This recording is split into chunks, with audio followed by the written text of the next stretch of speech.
In this Cyberpunk 2077 video, I'll be showing you the Rocket Doombringer build that fires volleys of rockets to explode your enemies in combination with shotguns and machine guns to finish off individual targets. This build is aimed for around level 30, and if you're a fan of explosions and like to go all out without having to think about cover or stealth, then this build is for you. The Rocket Doombringer build takes advantage of the new Phantom Liberty Relic perk called Jailbreak that unlocks a new function for the projectile launch system, allowing you to charge up and fire a volley of 5 consecutive rockets in a row. Projectiles deal very high damage to everything, including packs of enemies, individual targets, and even vehicles. By taking the Doom Launcher perk and Launch Capacity Override Relic perk, the maximum amount of charges for the projectile launch system will be increased to 3. The biggest part of this build is its self-replenishing nature. Thanks to the synergy effects of the Doom Launcher, Pyromania, and Burn This City perks, you can continuously regain your charges. Each rocket hit on an enemy with the Pyromania perk grants 1 stack and 1 additional if you're damaged by the explosion. Upon reaching 5 stacks, they're consumed by the Burn This City perk, replenishing 1 projectile launch system charge.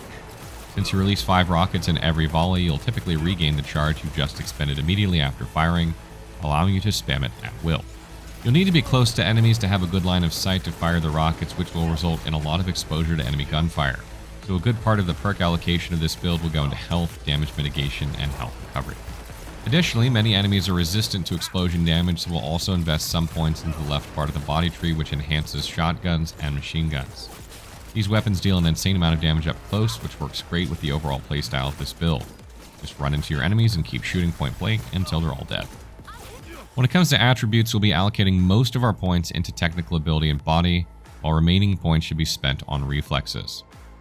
When it comes to technical ability perks, we'll mainly be focusing on the middle and left part of the tree, which enhances our projectile launch system, cyberware, explosion expertise, damage mitigation, and health recovery. Glutton for War and Health Freak enhance our health items, providing more flexibility during combat. Pyromania is key for this build as it massively increases the damage rockets do and enhances our movement speed, allowing us to quickly traverse the battlefield. Heat Shield provides 10% mitigation chance for each charge of Pyromania, summing up to a massive 50% mitigation chance at 5 charges. Friendlier Fire reduces the damage we take from the explosions we cause, allowing us to use the projectile system at close range and to build up more Pyromania charges. Doom Launcher and Burn This City. The Doom Launcher perk is a must for this build as it provides 1 charge for the launcher system and greatly enhances the recharge speed, and will also allow us to constantly replenish the launcher charges when combined with Burn This City.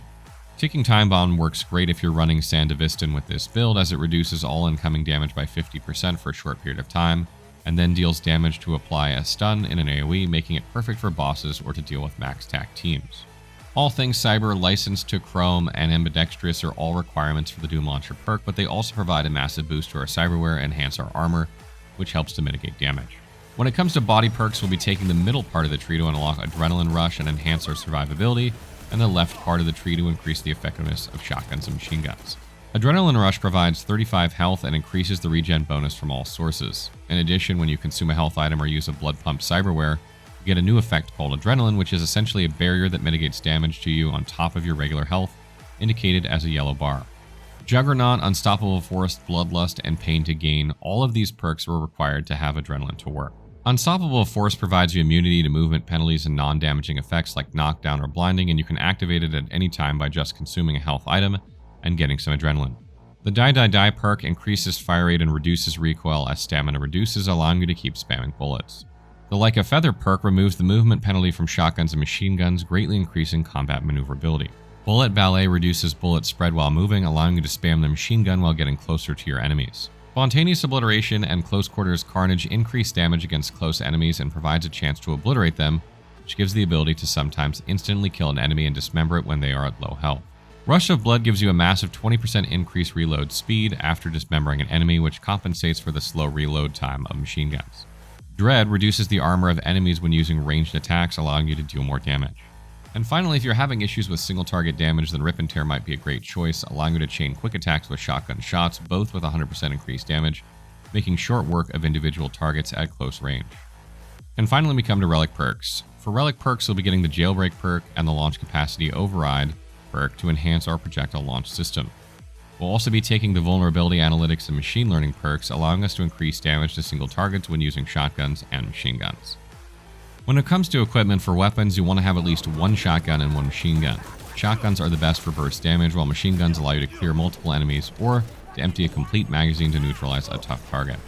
I'm personally running the Posar X Mod 2 shotgun, Firecracker mod, both acquired in Phantom Liberty, as the explosive rounds deal massive damage and fit perfectly into the theme of this build. For health items, I like to run the Inhaler as it provides a massive boost to adrenaline and allows you to restore health from 0 to full, but you can also use the Injector.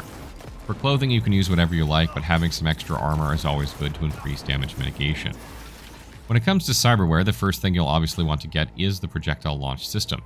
There are a couple of different alternatives, but I prefer the regular one as charged shots have additional dismemberment chance, which synergizes perfectly with our perks. For modifiers, you want to be on the lookout for explosion damage, health, and damage resistance, while for attunement, you'll want technical ability, which increases your damage, and body, which increases your health.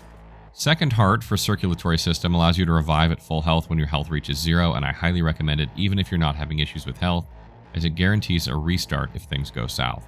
I also like to run the Dynalar Sandevistan because it allows you to quickly move in and finish off a difficult enemy, and its synergy with Ticking Time Bomb allows you to mitigate half of the damage you would take when you encounter tough fights. For legs, I'm using Reinforced Tendons because of the double jump, which allows repositioning into higher ground to use the projectile launcher. Last but not least, I'm using Chitin, which provides a massive amount of armor, helping with damage mitigation. Final tips. Instead of aiming your rockets straight into your enemies, aim a little lower into the floor or into a wall. The explosion will most likely kill them anyway, and landing a direct hit is not the easiest thing to do. When using your ranged weapons, make sure to keep rotating back to your rockets to retain the Pyromaniac stacks. Even at full health, you want to consume health items to gain all Adrenaline Rush effects. So that wraps up our Rocket Doombringer build guide. I hope you guys enjoyed this one. This one has a bit more firepower than our stealth build previously. Hope you guys are enjoying the Phantom Liberty DLC. Let me know what you guys think of the builds. Let me know what you want to see in the comments below.